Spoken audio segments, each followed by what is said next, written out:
नमस्कार दोस्तों, आज मैं आपको धर्मराज जी और कुत्ते के कर्म की कहानी सुनाने जा रही हूँ। प्रेम से बोलिए धर्मराज जी की जय हो। बहुत समय पहले की बात है, एक गांव में एक साधु बाबा रहा करते थे। वे रोज जंगल में तपस्या करते और शाम को गांव आकर भिक्षा मांगते।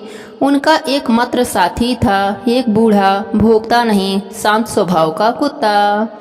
यह कुत्ता न कभी किसी को काटता था और न ही कभी किसी चीज को बिगाड़ता था। यह बाबा की सेवा करता, उनके पीछे पीछे चलता और रात को उनका पहरेदार बनकर बैठता। लेकिन गांव के कुछ लड़कों को यह अच्छा नहीं लगता था। वे उसे पत्थर मारते, चिढ़ाते और कहते, बाबा का ये कुत्ता तो निकम्मा है, ना भौंकता है ना दौड़ता है। फिर एक दिन वह कुत्ता मर गया। बाबा ने उसका अंतिम संस्कार किया और भावुक होकर बोले, हे प्रभु, इसका क्या होगा? इसने जीवन भर सेवा करी, पर इसे समझने वाला कोई न था। उसी रात बाबा को सपना आया। वे स्वर्गलोक में धर्मराज जी के दरबार में पहुँचे। धर्मराज जी बोले, बाबा, तुम्हारा कुत्ता इस समय मेरे दरबार में है। बाबा बोले, महाराज, वह तो एक जानवर था, पर बड़ा भला था, उसका न्याय कैसे होगा? धर्मराज जी मुस्कुराए और बोले, उस कुत्ते ने कई जन्मों के पाप भोग लिए थे। इस जन्म में उसने बिना स्वार्थ की सेवा करी, अब उसे अगले जन्म में मनुष्य की योनि मिलेगी। एक संत के घर जन्म होगा और उसे आध्यात्मिक ज्ञान की प्राप्ति होगी। बाबा भाव विभोर हो उठे। उसी समय उनकी नींद खुल गई और वह धर्मराज जी की जयकारा लगाने लगे। हे धर्मराज जी महाराज, जैसी कृपा आपने कुत्ते पर करी, वैसी ही कृपा आप अपने सभी भक्तों पर करना। प्रेम से बोलिए धर्मराज जी की जय हो। मृत्यु के बाद दो आत्माएं यमलोक पहुंची। एक था राजू, जो धरती पर एक अमीर व्यापारी था। दूसरी सीमा, एक सामान्य स्कूल अध्यापिका। दोनों को धर्मराज जी के दरबार में बुलाया गया।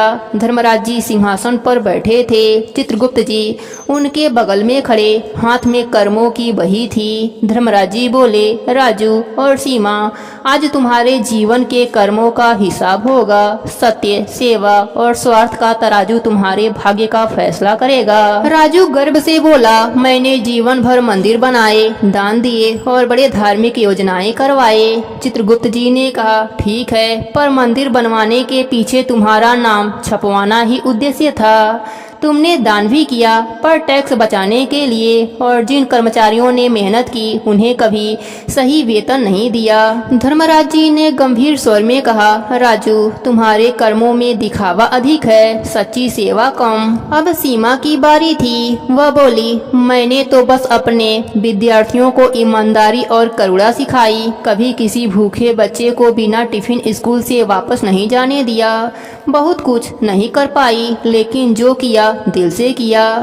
चित्रगुप्त जी मुस्कुराए, तुम्हारा हर कर्म छोटा जरूर था, लेकिन निष्काम और सच्चा था। धर्मराज जी बोले, तुम्हारा जीवन सादा था, पर कर्म उज्जवल, यही असली धर्म है। धर्मराज जी ने तराजू में दोनों आत्माओं के कर्म तौले। राजू के भारी दिखते कर्म अंदर से खोखले निकले। सीमा के छोटे छोटे कर्म सच्चे थे और तराजू उसी ओर झुक गया। धर्मराज जी बोले, राजू को अगले जीवन में सीख के लिए साधारण जीवन मिलेगा, सीमा को स्वर्ग में स्थान मिलेगा। वह आत्मा अब विश्राम की अधिकारी है। सच्चा धर्म केवल दिखावे में नहीं, निष्काम सेवा में होता है। धर्मराज जी का न्याय कर्मों की गहराई को देखता है, मात्रा को नहीं। जीवन में छोटे लेकिन ईमानदार कर्म भी आत्मा को मुक्त कर सकते हैं। प्रेम से बोले धर्मराज जी की जय हो।